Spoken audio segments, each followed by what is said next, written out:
കുട്ടികളുടെ നിഷ്കളങ്കമായ പ്രാർത്ഥനയേക്കാൾ മനോഹരമായി ഈ ഭൂമിയിൽ മറ്റെന്തുണ്ട്? കുട്ടികളുടെ ഹൃദയം തൊടുന്ന ഒരു മനോഹരമായ ദൃശ്യമാണ് ഇപ്പോൾ ലോകമെമ്പാടുമുള്ള ദശലക്ഷക്കണക്കിന് വിശ്വാസികളുടെ മനസ്സ് നിറയ്ക്കുന്നത്. വെനീസുലയിലെ മെറിഡയിലുള്ള എലൈറ്റ് കിഡ്സ് അക്കാദമി എന്ന വിദ്യാലയത്തിലാണ് കത്തോലിക്ക വിശ്വാസത്തിന്റെ ജീവനും കേന്ദ്രവുമായ വിശുദ്ധ കുർബാനയെയും ആരാധനയെയും കുരുന്നുകൾ ഒത്തുചേർന്ന് പുനരാവിഷ്കരിച്ചത്.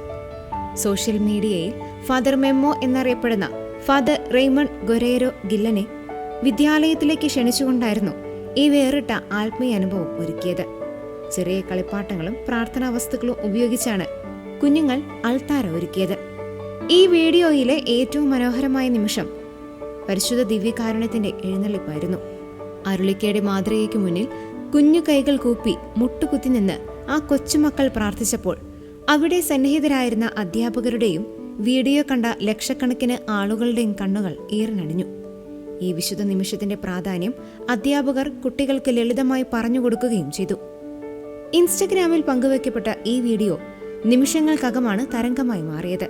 ലക്ഷക്കണക്കിന് ആളുകൾ കണ്ടുകഴിഞ്ഞ വീഡിയോയ്ക്ക് താഴെ സ്നേഹം തുളുമ്പുന്ന കമന്റുകളാണ് വന്നുകൊണ്ടിരിക്കുന്നത്. കുട്ടിക്കാലം മുതൽക്കേ കുഞ്ഞുങ്ങളിൽ ദൈവസ്നേഹവും വിശ്വാസവും വളർത്തേണ്ടത് എങ്ങനെയെന്ന് കാണിച്ചു തരുന്ന ഈ കൊച്ചു ദൃശ്യം നമ്മുടെ കത്തോലിക്ക വിദ്യാലയങ്ങളിലും ഇടവകകളിലും മാതൃകയാക്കാവുന്ന ഒന്നാണ്.